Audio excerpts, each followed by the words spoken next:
it. So thank you so much for being here, everyone. And thank you very much to Joyce and Michelle. Thank you, Dorothy, for organizing this. Thank you so much to Chris for tech support. Thank you to everyone connected to SOSL and this wonderful, important, worthwhile organization.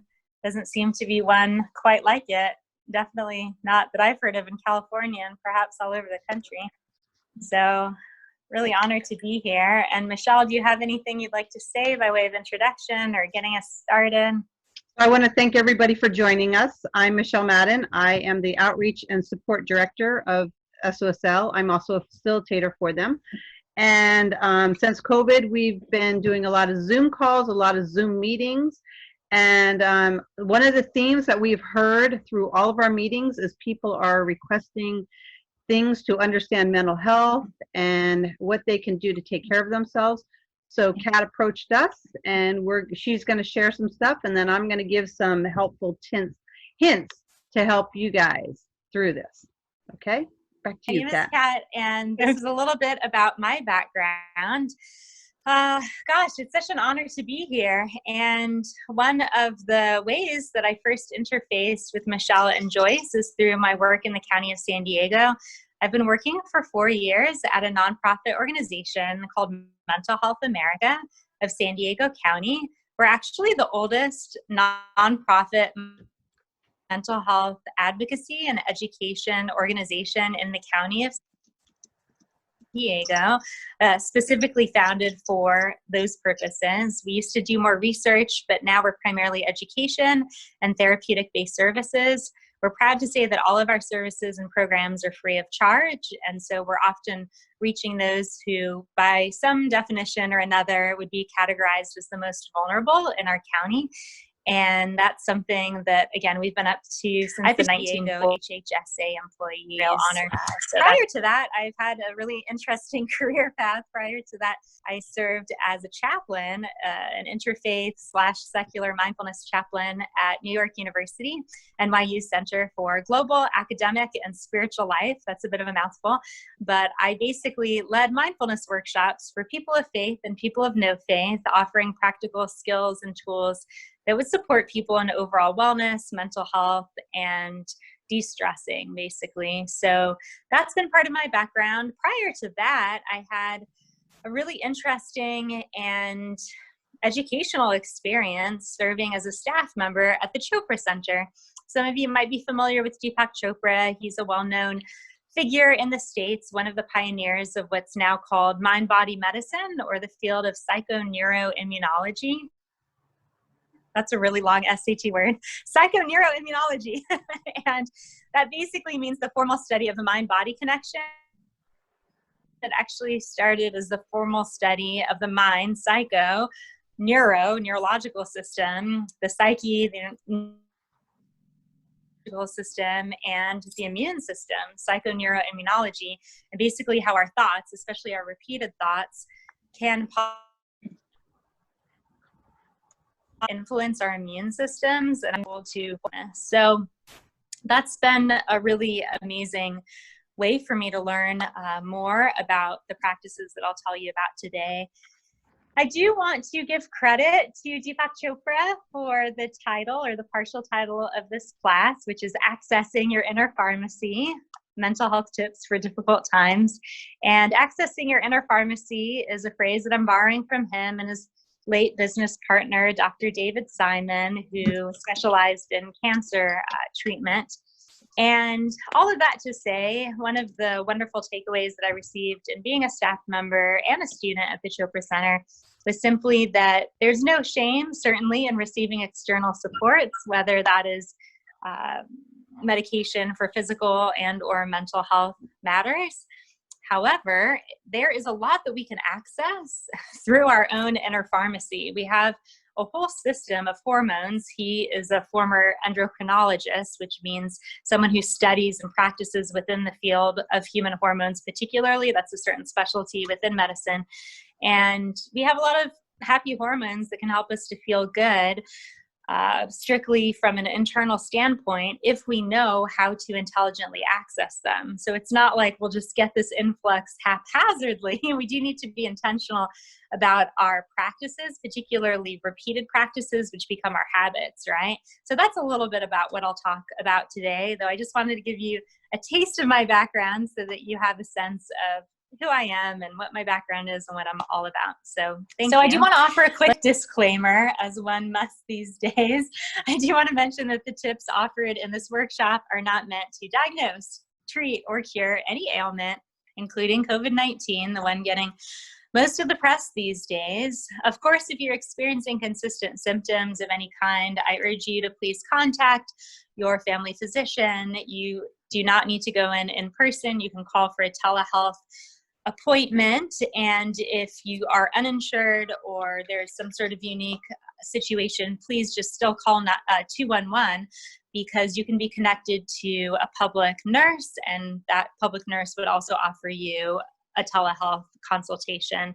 I also want to briefly mention that the views stated during this Zoom call do not necessarily represent Mental Health America or any formal stances on their part. I work for them, I'm wearing this hat, and yet these views are my own based on my own research. I also want to mention, please don't take my word on any of this. Obviously, this is not just something that I made up. I have put hours of research into this presentation. Yet that being said, really the best possible outcome in my humble perspective would be to have you get so intrigued and so inspired that you want to do your own research and come away with even better research than I have compiled. So don't take my word for it, do your own research. But that being said, this is what I have found out thus far. And I've tried out all of these practices. I have put them to good use in my own life through my own lived experience. And these are all things that I recommend. Alrighty, so what does it actually mean to access our inner pharmacy? And forgive me in advance if I'm looking away, it just means I'm making reference to my notes. But that being said, again, our inner pharmacy is what we have access to in terms of what's called endogenous hormones. That's another fancy SAT word, as I like to say, but endogenous simply means naturally occurring or potentially occurring within the human system of hormones, neurotransmitters, all that jazz. So we have all different types of hormones within our body, mind, spirit system. And if we know how to access the right ones, they can contribute to an experience of happiness. I would say that I'm a person of faith and I'm open about that. And I believe that each human being has what's called a body, mind, spirit system. And that body, mind, and spirit are all intricately intertwined or interconnected in ways that we've barely been able to tap into according to more Western views on allopathic medicine. And yes, the recording will be available post the presentation. I think I just saw that come in as a question. So I wouldn't say that happiness can simply be reduced to hormones. That is too reductive for my taste. And yet a lot of the dialogue in the US especially is based on data and research. So I'm taking that approach in terms of basic psychology here. So let's just check out our human hormones. And again, I'm speaking in very broad strokes, so bear with me here. I've made this presentation pretty broad for simplification purposes, or purposes of simplification. But some of the stress hormones, for example, that are released in a greater influx when we are stressed or the body is anticipating a physical trauma or even an emotional trauma, are, again, they're called stress hormones, and they include adrenaline, cortisol. I believe that there's one called neopinephrine, though don't quote me on that because I'm not sure if I'm pronouncing it correctly. Actually, endogenous, I was going to say endogenous endorphins, that's incorrect. Endogenous opioids would also fall into that category. So I'll give you a concrete example. Say I'm driving down the street and I'm in a parking lot or I'm about to enter a parking lot and a car juts out in front of me. Immediately, there's going to be an influx, a significant influx of adrenaline, cortisol, and opioids in my system without me even particularly asking for this influx or conjuring it up, because the body's already bracing for a potential physical and emotional trauma.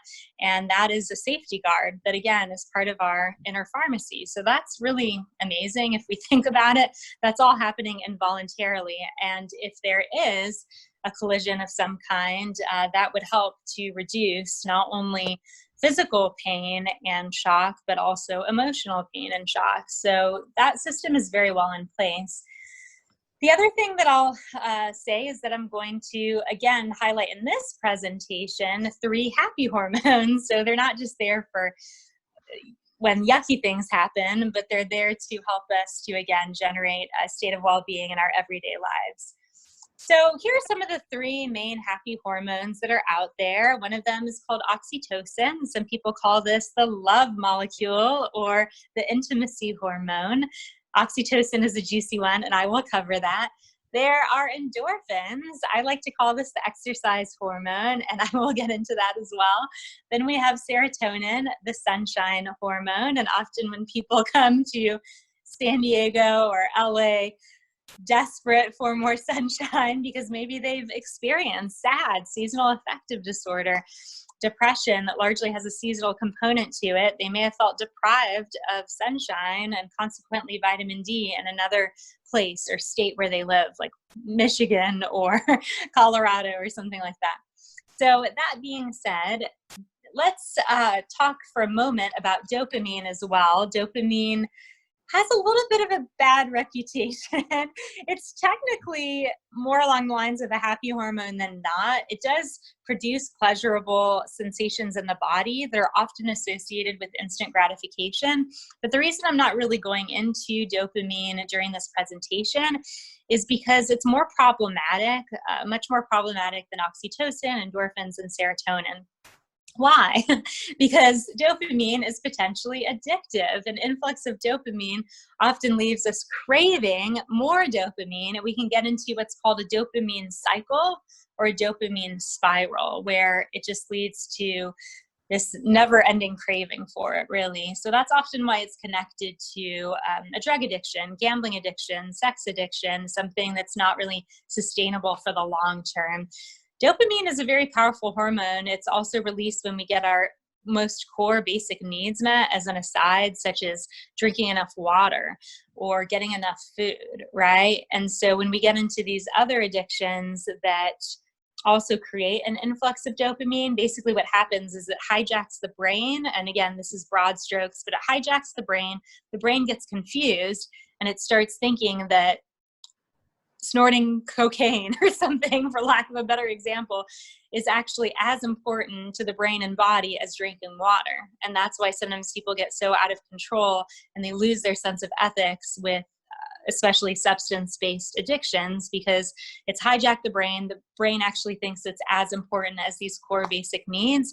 And even people who normally have good ethical systems might leave them behind because the brain is so confused. So that's an aside, but you might hear that expression, I was so doped up. Well, that means there's a huge influx of potentially addictive dopamine going through the body at that time.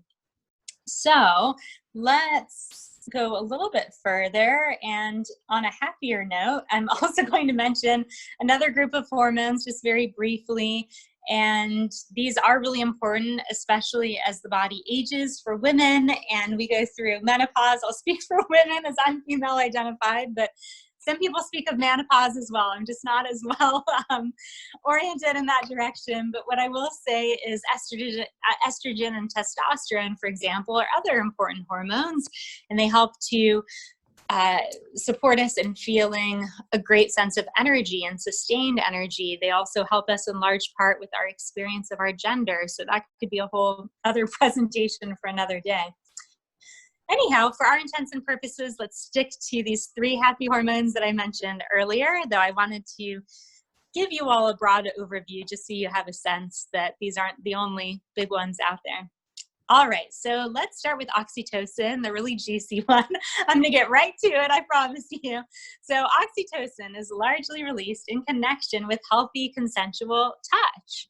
So when you hold a loved one's hand, when you kiss a romantic partner, when you hug a friend, you cuddle with a kid, maybe you have parented and you're breastfeeding, or you are giving birth, or when we make love, doing all of these, what shall I say, really primordial human functions, we are activating a really good dose of dopamine within us. Dopamine, again, has to do with intimacy and connection, not only physical, but emotional as well, having the sense of giving and receiving and being known and knowing.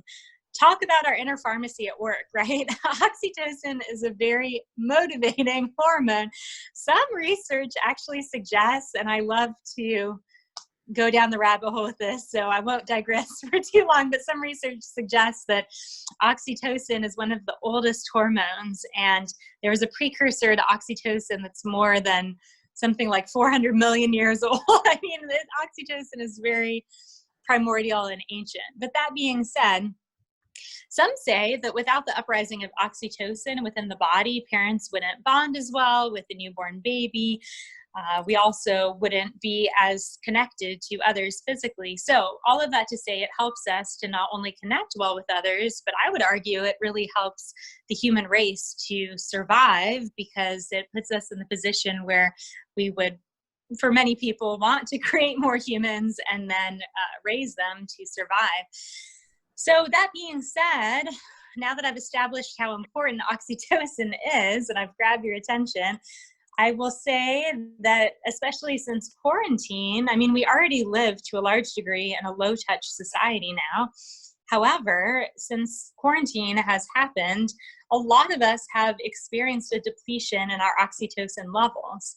Why? Because especially for those who might be more isolated than not, living by themselves, etc., we may not have had a proper handshake or a hug or a pat on the back for over a month now, maybe for some who were going underground earlier. I have some friends in New York who heard about this situation, and they've been quarantined since the beginning of March, just on their own accord. So for some people, it's about 2 months almost.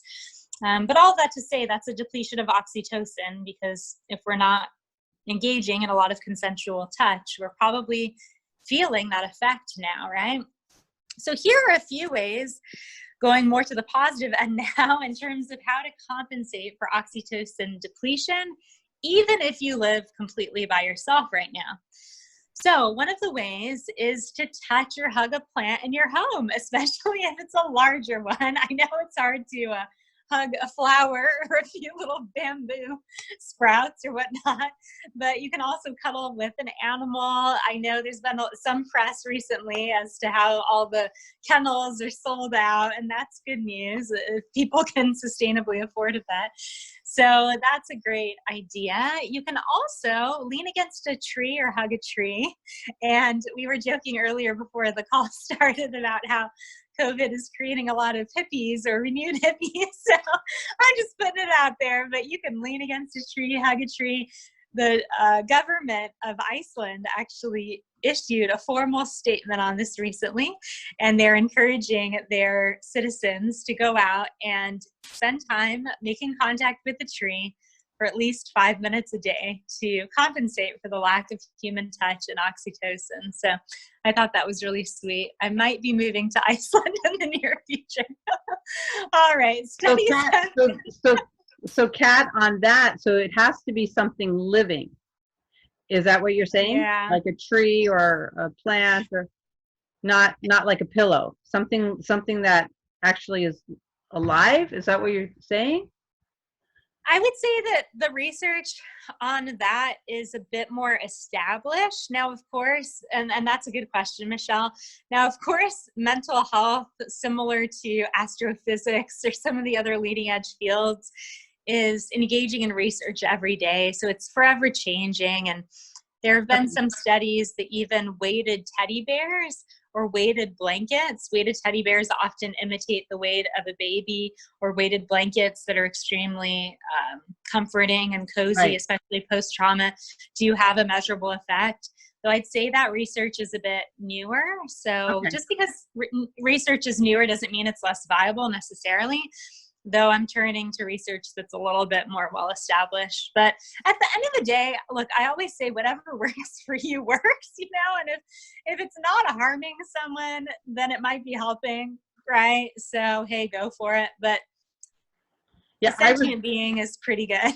right, because I was thinking about the weighted bears. There's that organization that makes those weighted bears for people who have lost a child. That's what I was thinking about. Okay. Yeah. I actually received one of those at one of Pastor Dale's events with Beloved San Diego. Yeah. I think you were at that event. Yeah. Maybe 2 years ago, a year ago, 2 years ago. Mm-hmm. And I think it's great, but yeah, absolutely. I'm trying to remember the name of that brand, but it's eluding me now. I can go look. Anyway, we can provide it for people perhaps later on. So that being said, another way to, I'm sorry. Do we have some? Yeah, I raised my hand, but I guess you didn't see it. Oh, I'm sorry. I didn't. Yes. Tell me. Yeah. Hi. I meet every morning with a group of people before I have my radiation treatment. Okay. Right on. And what's interesting is I don't touch them, but I'm emotionally connected to these people. And there seems that I go out of there feeling better. So it must be some form of oxytocin. I don't think oxytocin necessarily only requires touch, but a connection. True. Yeah, that's very true. Yeah. And what I can say for sure, I mean, I'm a pretty open person and I'm not easily offended when people talk about energy and vibes and whatnot. I mean, I feel like it probably releases oxytocin just when you're in someone's energy who you care about or have warm feelings toward, and who knows. But what I will say is that on a very concrete, more neuroscience level, what they have done studies on is facial recognition and oxytocin. So even if you don't touch someone, there's no physical exchange, but your brain has a sense of that face means love or safety or provision or care, then that'll also be an oxytocin release. And that actually works through screens as well.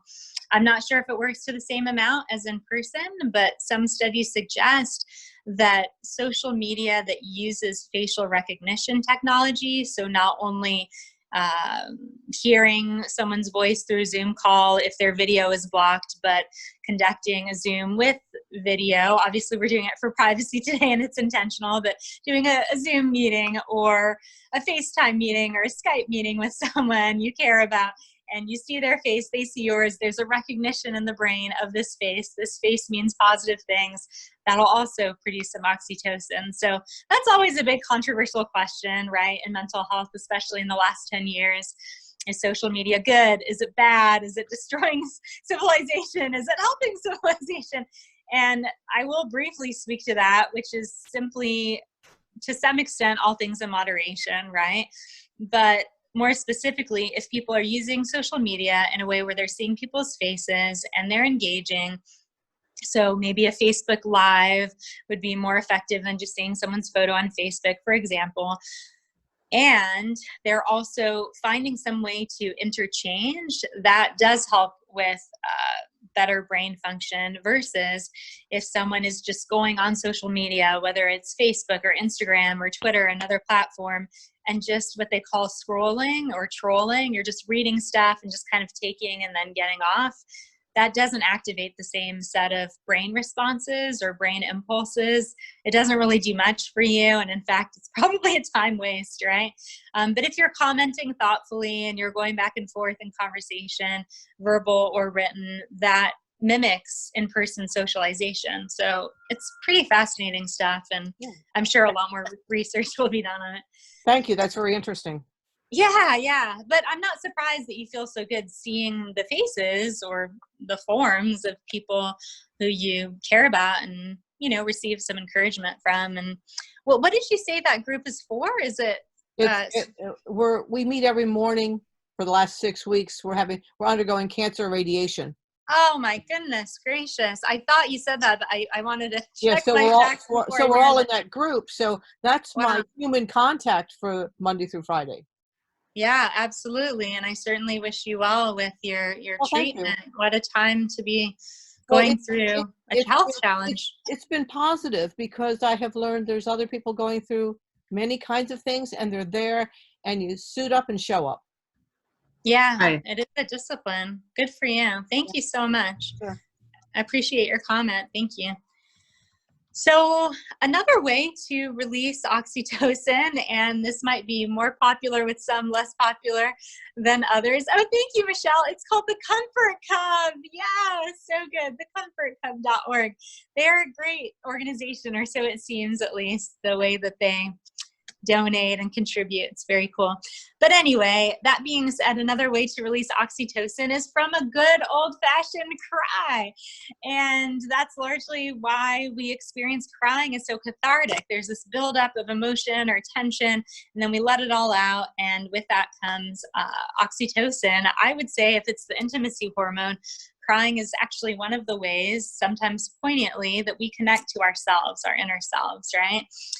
Actually, on a side note, there are endogenous opioids that are also released as we cry. And I would say that those are also good as well in terms of not numbing, that's sometimes a negative word, but lessening physical and emotional pain. So crying is great. And I think that's largely why people say that the grieving process is really important. And it's healthy to grieve and it's healthy to get it out. One of my dear ones likes to say, better out than in, right? Sometimes people get embarrassed about crying or they feel shy about it, but way better out than in. So that being acknowledged. And one of the things we always tell all of our people that come to our support groups is because they're grieving and they're crying a lot, we want to make sure they rehydrate and drink water. That's good. So, well, because, that's practical. because they are, they're dehydrating as they cry out. So, yeah. That's so true. Yeah. That's so true. Yeah. So, Yeah. Okay. I love that. Yeah, that's a great practical reminder. I love that. And it's interesting as well because I've been, on a side note, researching a lot about immunity recently for obvious reasons, and just hydrating is great for immunity. So anyway, back to the basics, right? Mm-hmm. So that's a great reminder. Thank you so much. So another part of my research that I found to be really fascinating in terms of spirituality and oxytocin is that there is a Psychology Today article which suggests that meditating or praying while being focused on others increases oxytocin levels too, which again is fascinating. And maybe that's partly why we feel good when we send good thoughts or intentional thoughts and prayers to others, or praying for them, however you conceptualize that, interceding for them, especially when imagining or visualizing their faces. Again, there's that primordial facial recognition bit. And anyhow, again, regardless of whether someone is officially a person of faith or spiritual orientation or not, I like to say it can't hurt and it can only help. And if it makes you feel good, then it's both altruistic and selfish at the same time, right? So that being said, unless we have any other comments or questions or ponderings about oxytocin, I'm going to move on to the second hormone. How y'all doing? You okay? All right, so let's talk about endorphins now. We're going to move forward. Endorphins are often connected to moving the body, so getting our groove on. It reminds me of that book from the 90s, how Stella got her groove back. But anyway, I age myself. But some of the common ways to generate endorphins within us, endogenous endorphins, are cardiovascular exercise, laughter, and meditation. So in terms of number one, I prefer to call exercise movement. I figured this out by doing mental health first aid trainings in the community. I found out through feedback that I received that movement is more of a trauma-informed term than exercise. And I hadn't been exposed to the same trauma growing up, but I was told, as I would often highly suggest exercise in classes, that for some people, particularly those who might have had weight struggles over the years that maybe they were told by their parents and their doctors or other authority figures that they really needed to exercise and get with the program, kind of a thing. And so some people really have a negative connotation with exercise, and that's been a growing curve for me. So I always like to adjust my language so it's a bit more trauma informed. But that being said, moving the body in a way that elevates the resting heart rate is great for us physically, emotionally, mentally, etc. I'd also suggest that it helps to move emotions, right? So if we're feeling low, then it's not a cure-all for severe depression, of course. But if we're just in a funk, maybe a mild depression, it can really get our emotional life moving again, if you will. Oh, that's cool. Try GoNoodle.com. Thank you, Dorothy. I don't know that. I may have to check that out. And That's you very know, cool. the other thing too, Kat, is what happens is when people start exercising, when do they normally start that? They start at the first of the year, usually, right? What's your New Year's resolution? And then if they make it that 21 days, then it becomes a habit. But when, but a lot of times what happens is people start exercising and then their body gets sore and they stop, right? Because, oh, it hurts, so I probably need to rest. And then they start beating themselves up because they didn't do, you know, oh, I didn't exercise yesterday. So what we try to tell people is to do things little bits at a time. And I had a friend who, after she had lost her loved one, she would say, every day I went out and I walked. And I would walk to the next house that had a dog. So she said, you know, it was little tiny baby steps forward. And so if we remember that, it's little baby steps forward instead of like, I have to do this whole 90-minute workout versus 5 minutes. And then the next day, 6 minutes. You know, we build on what we have. So, absolutely. So just that, you know, and again, that helps that trauma informed, like you said, movement versus exercise. Absolutely. Yeah, I love that, Michelle. That's great. And that's a good metaphor for life, right? It's not about something epic. It's, as you said, little steps forward. And so good. Yeah. And that way pride and shame don't get in the way too of like, it has to be this way, or I'm so ashamed or embarrassed that I skipped today. It's just like, you know, 5-minute walk can't hurt. And especially when we're feeling down, we're going to beat ourselves up for everything we can, right? So this helps us get that, okay, hey, at least I got up today attitude versus, So yeah, and I'd say sometimes people haven't always found the right form of movement for them. Right. It doesn't always have to be like super rigorous. And I remember when I was growing up, and some people still are really into this, jazzercise was the thing. Right. And that's apparently reoccurring as a trend in the recent years. Zumba is a thing. You know, some people love more rigorous physical yoga classes, like hatha yoga. Some people love just dancing in their room and doing something more of like free flow, 5 rhythms, that kind of thing. So maybe you haven't found that walking or jogging is your thing, that somehow doesn't motivate you, but it could be something else. So anyway, food for thought. Watch What About Bob Baby Steps. Thank you, Dorothy. So good. So another suggestion in terms of releasing endorphins, which again are wonderful happy hormones or neurotransmitters communicating in between neurons in the human system that are not, again, potentially addictive like dopamine is, or like non-endogenous opioids, but has a similar feel-good effect, is laughter. So there was a study done, a poignant one, by the University of New York at Buffalo, and it was done within their School of Social Work. So they're basically training up-and-coming social workers in their MSW program, Master of Social Work program. Anyway, the study said that, according to their sampling, of course, in terms of healthy kids, because I have to unfortunately specify in terms of kind of generally healthy or unhealthy, but within an average sampling of healthier kids, the healthy kids laughed about 300 to 350 times a day, if I'm recalling the study correctly. And in average adults who they polled or interviewed, the average adult laughed about 15 times a day. So 300 to over 300 times a day in kids, 15 times a day in adults. Wow, that is a startling endorphins decrease, right?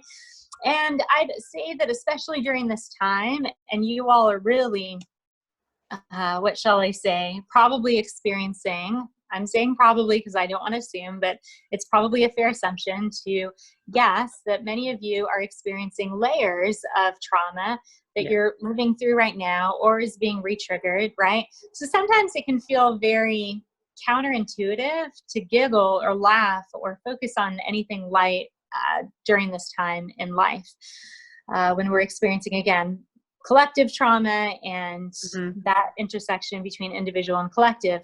But that being said, while honoring the seriousness and the tragic nature of what can occur in life and what many of us are working through, I think that it's also important to be intentionally, what shall I say, aware of how much space we make for laughter in our lives, right? And even if, again, it feels counterintuitive, to call a friend who sometimes makes us laugh, or we can have a good giggle with, to watch silly animal videos on YouTube. Some of the cat ones especially always crack me up.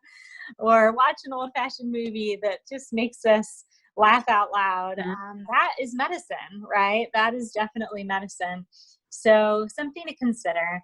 And again, you don't have to spend a lot of money. It can just be even YouTube videos. All right, so in terms of suggestion number 3, because 1 and 2 have both had to do with moving our bodies in some way through movement or laughter, like a belly laugh. There's actually something called laughter yoga out there as well. You can find videos on that on YouTube. But basically, the last one is meditation. And it might sound ironic at first because it's stilling the body and mind, or aiming to, rather than moving it around. But that's often shown to also elevate endorphin levels. Now, I will give a little caveat, which is that the more consistently we practice any of these suggestions, the more is released, right? That's common sense, but worth repeating perhaps. So if we, for example, what shall I say, make time to laugh every day for 10 to 20 minutes, we're going to feel more of a consistent mood uplift than once a week or something like that, right? If you would like to join, I have a resource, a physical hatha yoga class. They tend to be more gentle and restorative, but a physical hatha yoga class or more of a still meditation, guided meditation class. I'm actually offering these resources twice a week as part of a program that offers such classes pretty much every day of the week. This is actually from a local small business in San Diego in the San Carlos area connected to On Point Acupuncture and Wellness. So at the end of our time together, I'll drop that link in the chat feature. But anyway, you're welcome to register for those classes. We've done our best to make them as affordable as possible. And last but not least, this is going to be good news for many of us. One legitimate piece of research I stumbled on is that dark chocolate, yep, you heard it right, dark chocolate elevates endorphin levels. Yes, Sharon writes chocolate. So look, I like almost any kind of chocolate, but if you're going to choose chocolate for health reasons, physical and mental, what I will say is that you might want to consider a good raw organic chocolate. Some people even engage in cacao ceremonies. It's quite a practice, but that's actually going to contain more raw living enzymes in it, as they haven't been heated, killed in the heating process, the production process of the chocolate. So that'll make it easier to digest, and all kinds of systems in your body will thank you for it. So food for thought. So Kat, I just want to go back to the yoga and the meditation. Sure. One of the things is when you're doing that, what are you doing? You're focusing on your breathing too. And a lot of times, and this is something I've heard a lot in support groups, people feel like after they've had a loss, they don't breathe very deeply.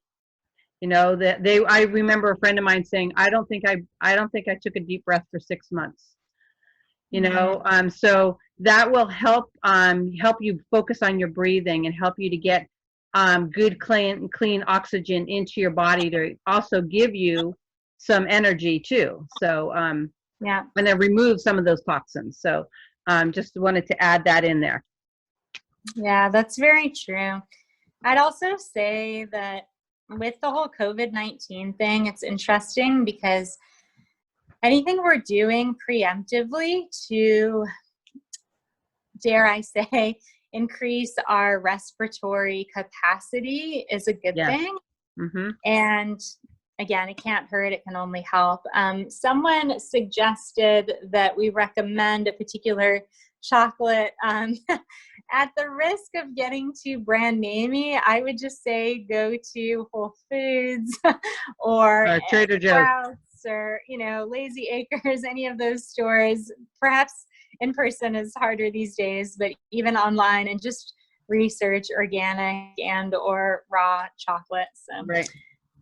all of them would pretty much do the trick. Percentage, I mean, if you can get 80 to 85% dark chocolate, that's also going to be great for iron levels. Mm-hmm. And especially if you identify as a woman and you still menstruate, we lose a lot more iron. So I would say that getting enough iron and calcium as well as magnesium are really important. I've had some people, and this is a bit of a caveat, but since chocolate was particularly brought up, I've had some people tell me in mental health first aid classes that they thought that they were clinically depressed and or they had a fibromyalgia diagnosis. And I'm not saying that that's not ever legitimate or stands alone, but some of them managed to largely treat it or entirely treat such conditions through nutrition. And I know that sounds pretty reductive and even trite, and usually there's some emotional issues that go along with it. I mean, we all have emotional issues, so we all do well just to explore them anyway. But I would say that, yeah, just looking at your calcium to magnesium ratio, making sure you're also getting enough iron can really help with boosting energy levels. And again, whether it's depression, fibromyalgia, chronic fatigue syndrome, taking a solid look at nutrition as a component of overall well-being, again, it can't hurt, it can only help, and you may find that it's nurturing anyway and fun to eat well, right? So, yep. It's a win-win. All right, so let's move forward and talk about serotonin, unless anyone has anything else pressing in terms of endorphins. We're pretty good. Okay. Oh, there's some free online. Oh my gosh, that's adorable. Free online harmonica classes. Yes. Yeah, I've gone to 2 online through Zoom. That's amazing. It's hard to be sad and play the harmonica at the same time. I haven't interviewed Bob Dylan, but I would imagine he would vouch for that. Well, you've also got the respiratory effect of it. Yeah, exactly. Yes. Yeah. Well, you just brought me happiness because my mom's dad, my maternal grandpa, loved playing the harmonica, and he would play it every day. So you just reminded me of him. Thank you. All right, so let's talk serotonin, and then we'll open it up for a little more interaction. So what can proper levels of serotonin do for us? I'm going to be a serotonin salesperson for a moment and pitch serotonin. So, gosh, a good amount of serotonin really helps us. It helps us to sleep well, helps us to regulate our circadian rhythms, which also can be better regulated through going to sleep at the same time every night or relatively the same time, just putting it out there. It also helps us to have a regulated sense of appetite. Serotonin does, that is. Serotonin is also key in terms of education of any kind at any age, right? Could be continuing education in your online harmonica classes, but it helps us to learn, remember what we've learned, and just helps us to think well, helps us to think clearly. Serotonin also helps us to feel like connecting with others and socializing, even if that's in a virtual format, right? So I always question if people have low levels of serotonin if it's not quarantine time or lockdown time and they're starting to socially withdraw. Now, all of these hormones, I will say, to play devil's advocate for a moment, are a delicate balance. Like serotonin sounds amazing, but actually they found in people with schizophrenia, there's often an elevated sense of serotonin, which can lead to dysfunction as well. So, it's all a delicate balance, but in general, we want it, right? So that being said, for all of these reasons and more, good sleep, pro-social behavior, etc., we want a fair amount of serotonin in our system. So I don't know about you, back to food and nutrition, which I'm obviously obsessed with. The last time I had something tough happen, like a breakup or an argument with a friend, I did not make myself an amazing salad with a little vinaigrette, right? I probably made myself pizza or a bowl of popcorn or something comforting, right? They call it comfort food for a reason. So that's not actually totally off in terms of mental health. So here's the truth. Sometimes people are shamed out of eating carbohydrates, and I know that maybe an excess is not good for various reasons like hypertension, etc. But here's the truth. In moderation, it can be okay, because carbohydrates alone, I should specify, do not necessarily help us to elevate our natural serotonin levels, but when they're paired with L-tryptophan rich foods, which I will go into, they can help elevate serotonin levels in the brain body system. So let me get into this. Basically, if you are experiencing, low moods, try this out just as an experiment, right? Try pairing complex carbohydrates, because that's less of like a spike of energy in a drop or a blood sugar spike in a drop. Some people call that a glucose spike in a drop.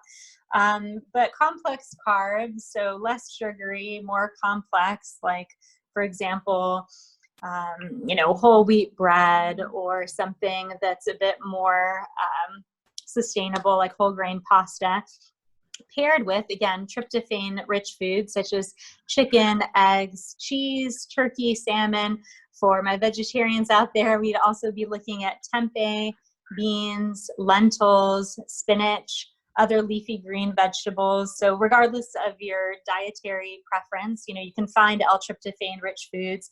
Another one would be pumpkin seeds or just pumpkin itself.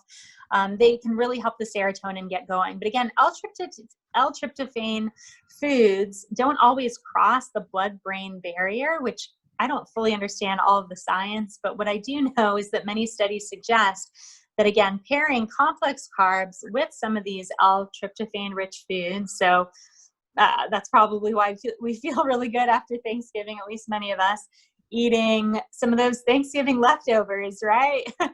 Turkey sandwiches, right? Because you got your complex carb in the bread and a little mayonnaise or whatever you do, mustard, and some turkey.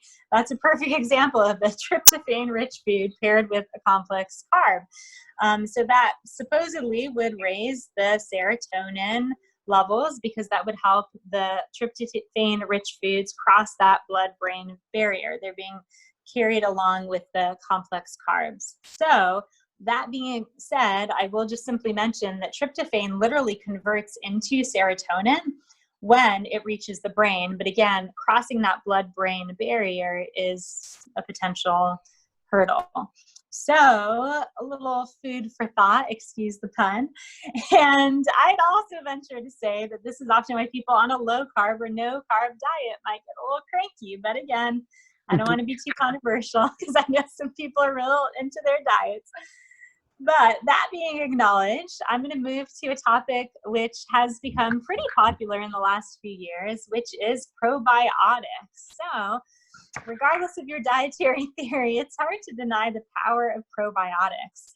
There is a really great website. I mean, some doctors might disagree, but I think it's a great website. It's called healthline.com. One word, healthline.com.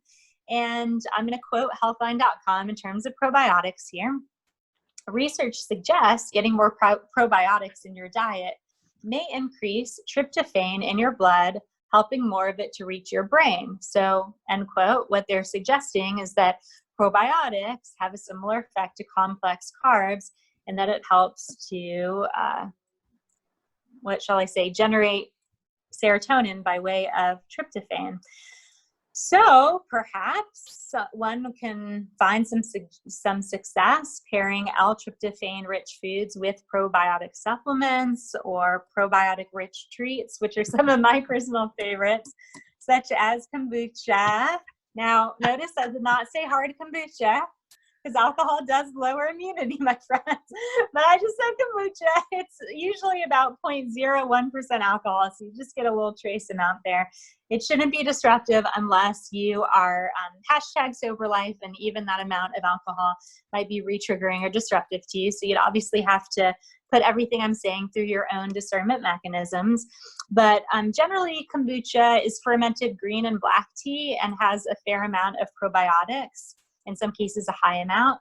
Other great sources are yogurt, kimchi, or sauerkraut. So I love sauerkraut. I mean, for some people, they say it tastes bitter or too acidic, but you might develop a taste for it.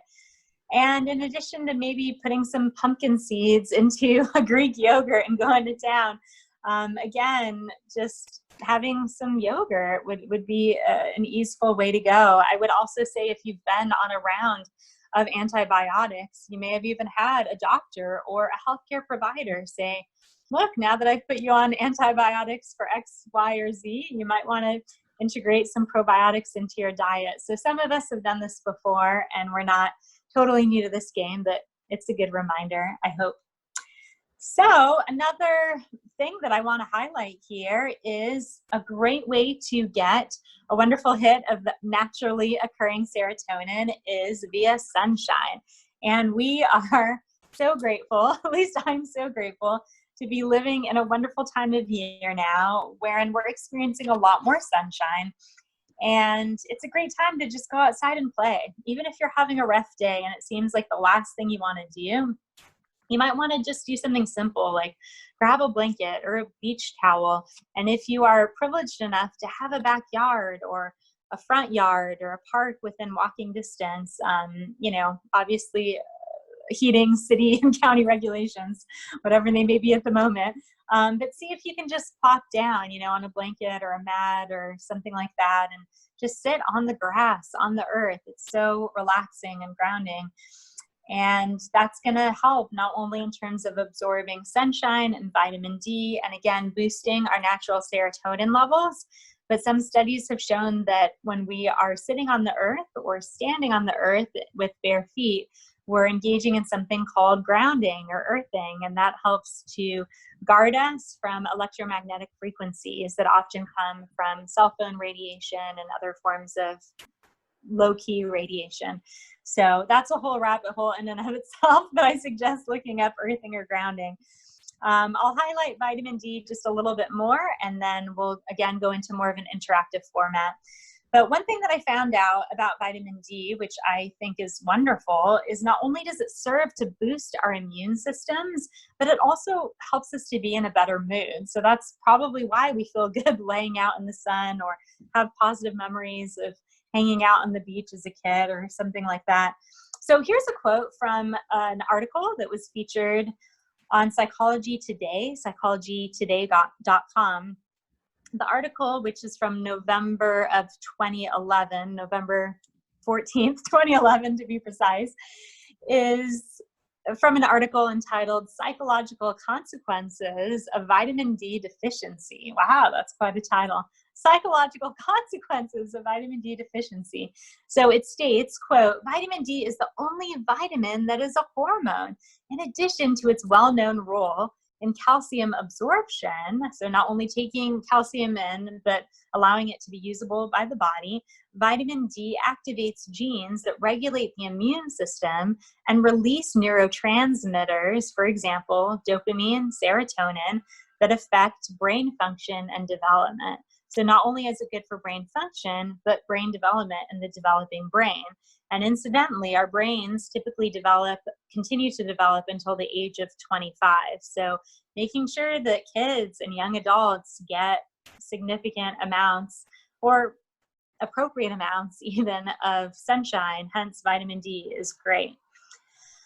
So that being acknowledged, I would love to hear from you all and open it up. So feel free to just place in the chat feature anything that you've been trying out or even something you've practiced for years that helps you to feel grounded, anchored, centered in terms of your emotional and mental health. Do y'all have anything that works for you? Let us know. And I do want to say that while I've done my best to present you all with evidence-based practices, if you have practices that aren't necessarily evidence-based or even evidence-informed, but again, they work for you, that's legitimate, that's valid, right? And it's different for everyone. You can put those in the chat as well. Let's see. And I'm writing down all those things, and what I'll do is I will actually, I don't know how I do that, but I'll put them somewhere so that we can attach it so people can get that with the link. Yeah, nice. Yeah, and I saw the comment, you only need about 20 minutes a day to make sure that you have those optimal levels. That is accurate. And on the flip side, you probably want to consider sunscreen and hats or some combination thereof. Get your mask. Yeah. That's true. The County of San Diego would be proud of us. Yeah, I think they're mandatory starting May the 1st. So that's a really great reminder. I appreciate that. Other general things that I've been hearing as I've offered these trainings out in the community is that cooking has been really relaxing for a lot of people. Chris says staying super hydrated. Let's see the end of that comment. Yeah, making an extra effort, drinking enough water. It does positively impact our day. And a lot of people will also add a little bit of lemon juice or lime juice to make it a little bit more palpable and appealing. Right. But yeah, a few other things I've been hearing out there in the community is that cooking is very relaxing, de-stressing, especially if you don't have a time limit on it. Just being creative in general. So it could be crafting or painting or journaling or creating collages or just anything where people are using their creative juices. It can be at the least a great distraction from everything going on in the world, and at the best an important, viable form of self-expression that helps to capture these moments, however difficult and poignant they might be. You know, this is part of our lives, and hey, let's what shall I say, acknowledge it, you know, recognize it, thorns and all. What else? Finding a new hobby, tapping into your drawing side. Yeah, so these are all wonderful practices. Thank you. And I believe we have a few more minutes. Are we going way over time? We've been meeting for about an hour here. How are we doing, Michelle? Should I talk about the vagus nerve for a moment? All right, I'll just go tell you a little bit about something called the vagus nerve. And this has also gotten a lot of press the last few years. Some people say that it's the most powerful parasympathetic nerve of all in the body-mind system or the body-brain system.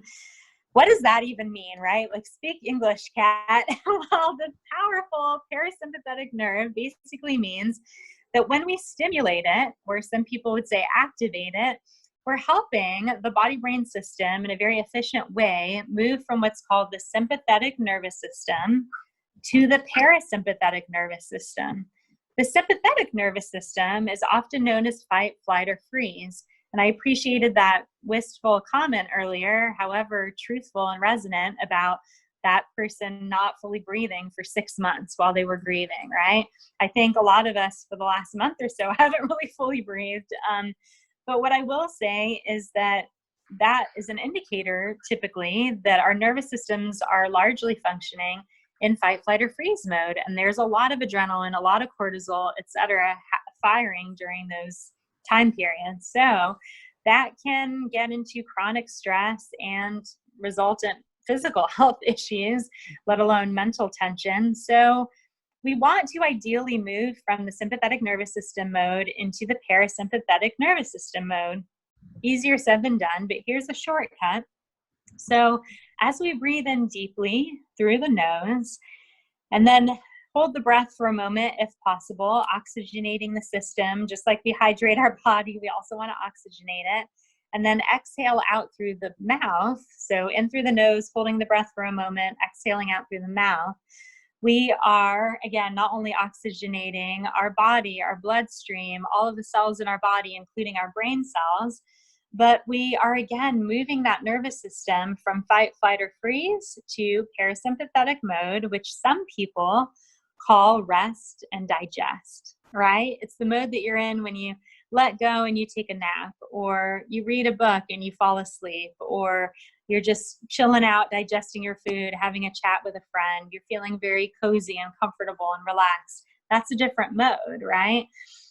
So let's practice this all together. Now you all, save for Michelle, are not being seen right now. Your video has been muted, so there's no reason to be self-conscious. We can't even necessarily hear your voice unless you've unmuted. So you can really let go, all of that to say, just unwind, be wild. And I'm going to lead you through this exercise that, again, is meant to stimulate the vagus nerve, which is largely released and relaxes our body when we exhale out with a sigh through the circular breathing. So go ahead and sit in a position which is comfortable for you, and notice if you can sit in a comfortable position, but with your spine slightly extended, so you're neither collapsed over, being overdone, so to speak, nor leaning backward, but nice, neutral, elongated spine. That'll help us to be alert as we do this exercise. And then again, just to reiterate, we're going to breathe in through the nose,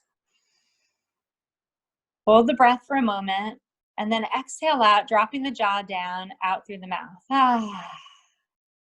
Good. We're going to do that a couple more times. In through the nose, sitting up straight, supporting your diaphragm muscles, holding the breath for a moment, and then exhaling out, dropping the jaw down. Exhaling out, right? So nice, even breaths. Here we go again. Breathing in through the nose. Holding the breath, exhaling out with a sigh, and really releasing the jaw even more this time, maybe wiggling it around or moving it around. Good. And the next 2 times, I'd love for you to do this in a way where your sigh is even more audible. You can really hear yourself sigh, okay? Don't make it neat or perfect. Just however it sounds, let go. Here we go. Deep breath in, holding the breath, and then exhaling out. Good. Maybe giving your neck a little roll, letting go again of stress and tension, anything you've been holding. 2 more times at your own pace. Nice circular breath.